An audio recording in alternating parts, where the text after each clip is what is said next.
So I have a huge favor to ask of you guys. Because of the way we chose to do this presentation, I'm going to ask that you actually hold your questions till the end. You've got some great notepads there. Write them down. The good news is that Sarah is local. She drove here today, and my flight does not leave till tomorrow. So we will stay here with you, I promise. So please just write your questions down. Because our presentations really mirror each other in that they reflect the HCC patient and caregiver experience between 2001 and today, and the differences and similarities. The main difference being, and I think Sarah would agree, that there are far more drugs available for patients with advanced HCC. The similarities being that there's still a lot of miscommunication, dysfunction, and incompetence with doctors, hospitals, and other aspects of the healthcare system. So Kathy already introduced us. I'm the president and founder of Blue Fairy, which I'll talk about more in a minute. I'm also the CEO and co-founder of Cancer University. That's what Dr. Singhal was trying to plug. Cancer University is a for-profit social benefit health tech startup. And I just also really, I'm so proud to have Sarah here today. We've been in touch for about a year, but we have never met in person before. So thank you for that. And this presentation is, we call it I Wish. And these are things that HCC patients and caregivers wish they had known. And these are actual statements that people have shared with me, including things that Sarah wished she had known. So hold that thought, I'll get into it. Now, you've already seen these statistics today, so I'm not going to go into them too deeply, but I just wanted you to look at that. In 2019, there were about 42,000 new cases of liver cancer. The way these stats are gathered, that does include all types of liver cancer, but do keep in mind HCC makes up about 90% of all liver cancers.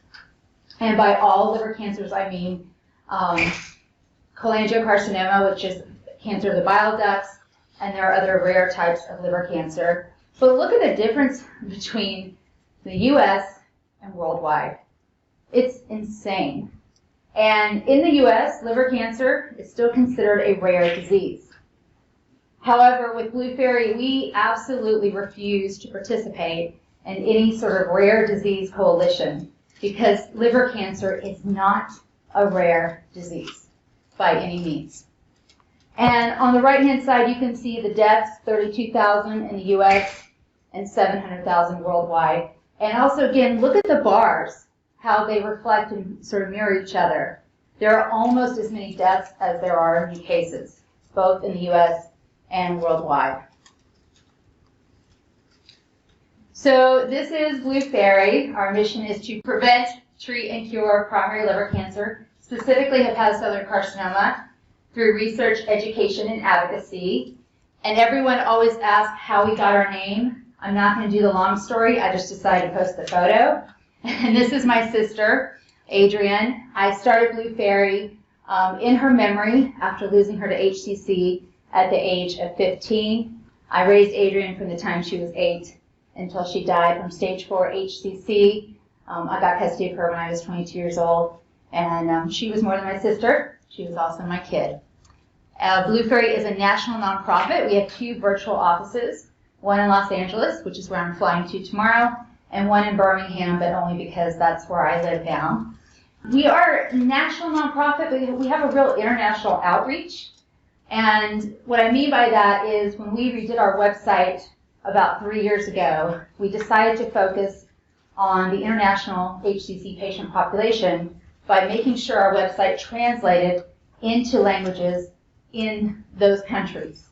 And as we've grown and reached more people, we've had requests for more languages. It seems like every year when we go to the liver meeting, there's a request for another language. So I'll see if I can remember them all. So we have English, of course, Spanish, Portuguese, Arabic, Urdu, Mongolian, Chinese, Japanese, Vietnamese, Korean, and Hindi. There we go. And our website traffic comes from primarily the US, the UK. India is always number 3. Canada, China, and Korea. And I'm not going to go into any depth about our programs and all that stuff, except to say that Dr. Singhal is one of our Blue Fairy Award winners, which is an award for research.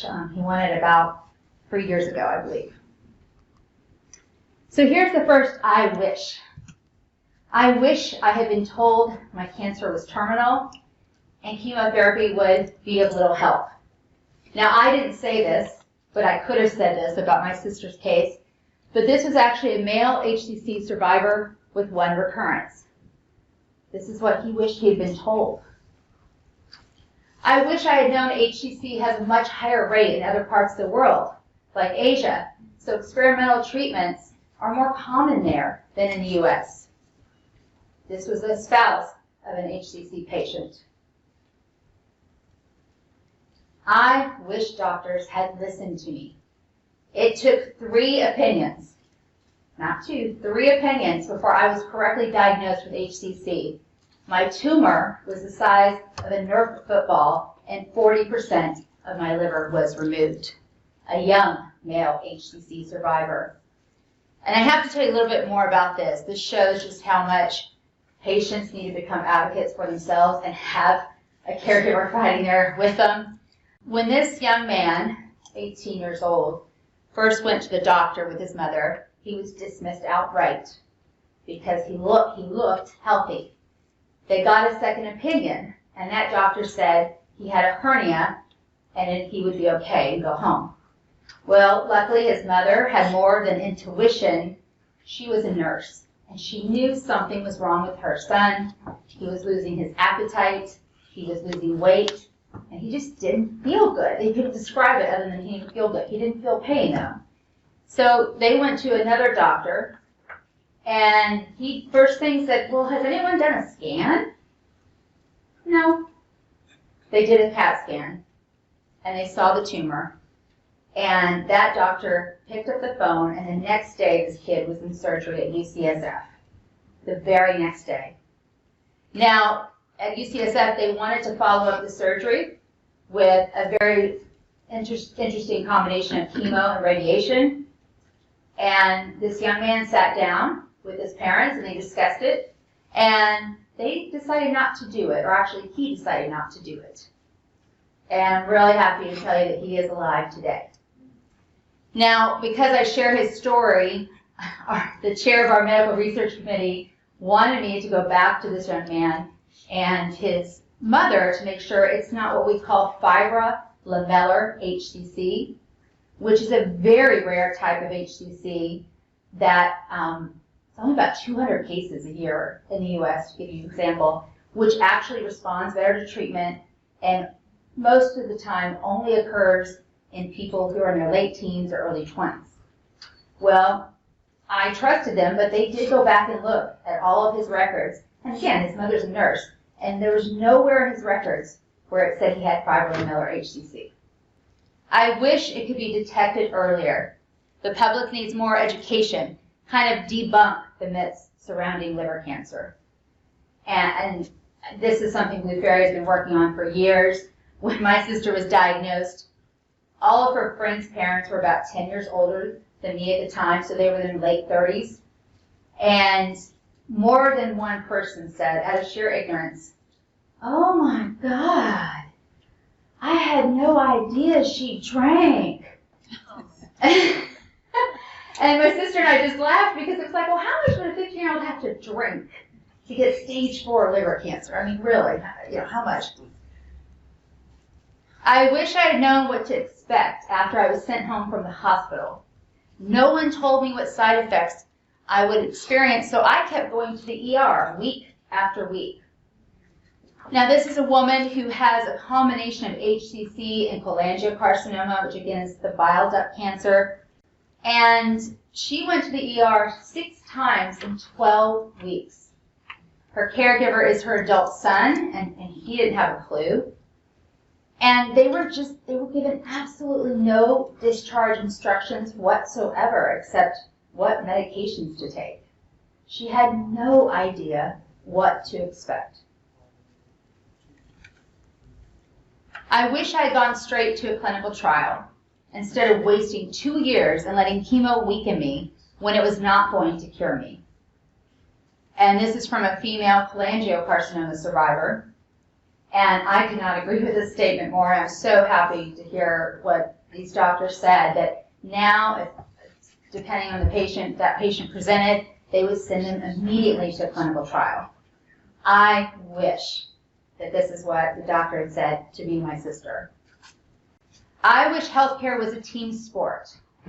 From good news, it may not be cancer, to your husband has a slam dunk case of HCC, to I believe he has CCC, we received 3 conflicting opinions within 3 weeks from the same medical center. Spouse of an HCC patient who happens to be with us today. You guys will be blown away by her story. I wish healthcare was a team sport. HCC patients are treated by multiple specialties: oncology, hepatology, cardiology, endocrinology, nephrology, and primary care. Communication and education is lacking across the board. And I think you got a good sense of that today. I wish I had known not doing treatment was an option. And this one comes from me personally. And when I speak to patients today, when they truly understand that the drugs they're taking are not curative, most of the time, by the way, they assume they are, but if they know they're not curative and they're experiencing horrible side effects, I always ask them the same question. What's more important to you? How you live or how long you live? And there's no right answer. It's what's right for you. But I've just talked to so many patients who are suffering and they want to quit, but they don't. They just keep going because they think what they're taking might cure them when there's zero evidence that it will. So my medical memoir came out actually last week, and it's Better All Fall, The Life in 147 Days. And it's the journey of my sister's cancer journey, the 147-day journey, but also the 7 years that I raised her. And it became a bestseller on Amazon under chemotherapy, siblings, and psychology of suicide. I don't understand that category, and I didn't pick the categories. It's been endorsed by many of the top liver cancer specialists in the U.S. And I want to kind of set up this little moment here. But at this point, she had had a CAT scan, she had a biopsy. We had heard that it was probably liver cancer, but the pathology report had not come back. We were waiting. We were at Children's Hospital Los Angeles. That's where I was living at the time, where I had been raising her. And this is the moment where we're going in and we're going to really hear the news. John, the character of John, was my boyfriend at the time, and he was the only father figure my sister ever had. And I think this will kind of show you where there's some need for improvement in the healthcare system. When Dr. No asked us to join him in the consultation room, I know he must have the results of the pathology report. John and I walk into the room with our new favorite nurse, Ronnie, right behind us. The theme is meant to soothe. There are 2 impressionist prints with blue and yellow flowers, blue chairs, a table, and a couch. The small TV, VCR, dry erase board, and boxes of tissue are reminders that parents are brought in here to learn about their child's illness and to hear the prognosis. Even though I am ready to hear the words liver cancer, I still break down when Dr. No confirms our worst fears. Your sister has hepatocellular carcinoma, HCC. Praying for ovarian cancer didn't do a damn bit of good. Before the good doctor can put a timeline on Adrian's life, I interrupt him. I don't want to hear numbers, no numbers. Just tell us what it is and what we have to do. Don't you dare predict anything. No numbers. I watch his face digest my request. He already had a number in mind, but he respects my wish and does not say it. I grab the first of many Kleenexes and blow my nose. Then John begins asking a barrage of questions. What other evidence do you have besides the pathology report that Adrian has HCC? With a poker face, Dr. No replies, although her liver is functioning normally, her liver enzymes are elevated, which indicates stress on the liver. Undeterred, John continues. What is her AFP? 1.4 million. I know that number is too high, but I cannot remember what the normal level of AFP should be. I want to ask, but when I open my mouth, no words come out. Instead, I taste the salt from my tears. Looking at his notes, John asks, does Adrian have fibrolamellar HCC? No. How can a doctor deliver such terrible news and show no emotion whatsoever? Given my inability to speak, I like that John has taken charge. He keeps hammering Dr. No with questions. I read that well-differentiated tumor cells are good candidates for liver transplants. Her tumors are poorly differentiated. More bad news. My ears tickle and my face heats up as another wave of tears rush down my cheeks. I need more Kleenex. Is a liver transplant an option? No. Since the cancer has already metastasized to her lungs, a liver transplant isn't practical. It won't solve the problem. Isn't practical? Won't solve the problem? Will anything fucking solve the problem? I blow my nose again. And so it goes back and forth, a ping-pong match between the knowledgeable, skilled doctor and the newly educated parents, except I'm not helping John. I take a breath, find my voice, and jump in so it's 2 against 1. I ask, how many cases of HCC have you treated? 6. What happened? Please say one of them made it. They didn't make it. Wrong answer. I reach for another Kleenex. I look at John and admire his dry face. Thank God only one of us is a basket case. John asks, can Adrian be around her pets? She has a cat and a hamster. Yes, but I don't recommend getting any new animals at this time. Also, she must not feed or clean up after the animals, and she must wash her hands after petting them. Oh, then I remember something I wanted to know. Where are the shoulder and back pain coming from? There is a major nerve that runs from the liver up to your right shoulder. Your sister never had a shoulder injury. She felt referred pain from her liver. Her back is hurting because her spleen is enlarged. Oh. I think things cannot get worse. I'm wrong. Dr. No adds, the bone scan indicated a small mass in the back of your sister's neck. It could be another tumor. I'm ordering a CAT scan of her brain tomorrow to eliminate the possibility of any tumors in that location. I squeeze the numerous used tissues in my hand.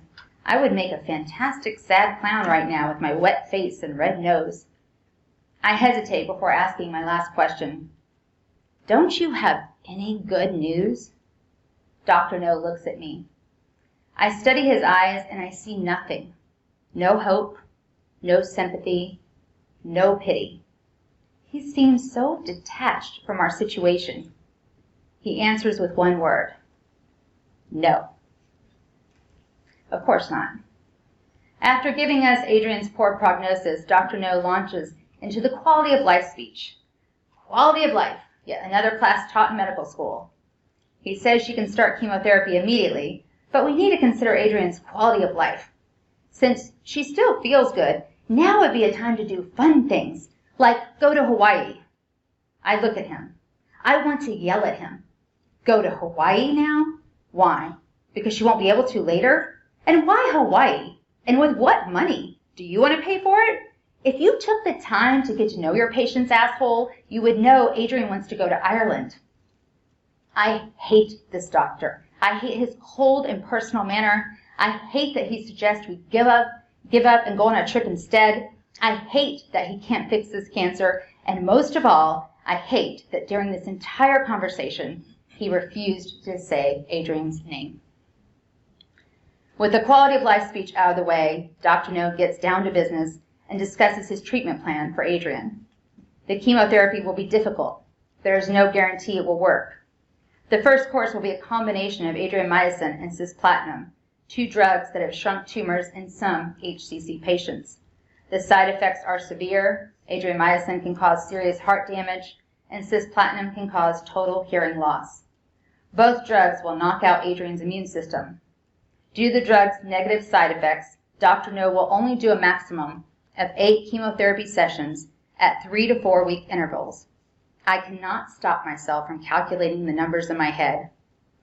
8 times 3, 8 times 4, 24 to 32 weeks, only 6 to 8 months. There it is, the dreaded number. At best, Adrian has 6 to 8 months to live. I keep my head down as I blow my nose for the umpteenth time. John asks for copies of Adrian's lab reports and information about the chemotherapy drugs. John and I are strong at different times. We may not be the best couple, but our parenting styles complement each other well. As Dr. No and John continue to talk, I think about Adrian's attitude, how she joked about it being cancer, how she brought up the subject of chemo before anyone else did, and how she manages to smile for every person who walks into her hospital room. My tears cease. I lift my head. I look Dr. No in the eye. You just don't know Adrian. Not fighting is not an option. Because chemo damages the hair even before it falls out, Adrian decides to cut off all her hair that evening. We hope she might have enough hair to make it into a wig. John runs to the local pharmacy to buy a razor kit, while I get a Ziploc bag from the nurses. When I tell them about Adrian's plan, they love it as long as we clean up afterward and we are careful not to cut Adrian's scalp. John cuts off large chunks of Adrian's blue-green hair. He leaves about 2 inches of hair on her head, which allows us to see the blonde from the original bleaching, as well as her dark roots. She makes faces at me as I take multiple pictures with our camera. Then John uses the razor to create 4 mohawks on Adrian's head. I don't know whose idea it was to do a quad hawk, but it looks fabulous on Adrian.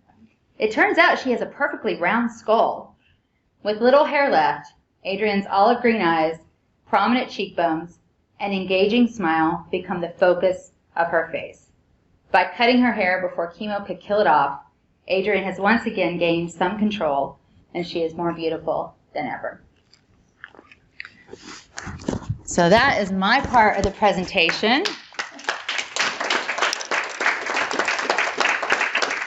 How do you do that without crying, Andrea? I told you I practiced last night. I did cry last night. I got to practice last night. That's my contact information, and this is a quote from Adrian that she wrote in her journal 10 days after her diagnosis. Cancer blessed me with these wonderful people and healers. It hasn't cursed me with the end of a life. So I'm going to turn it over to this lady.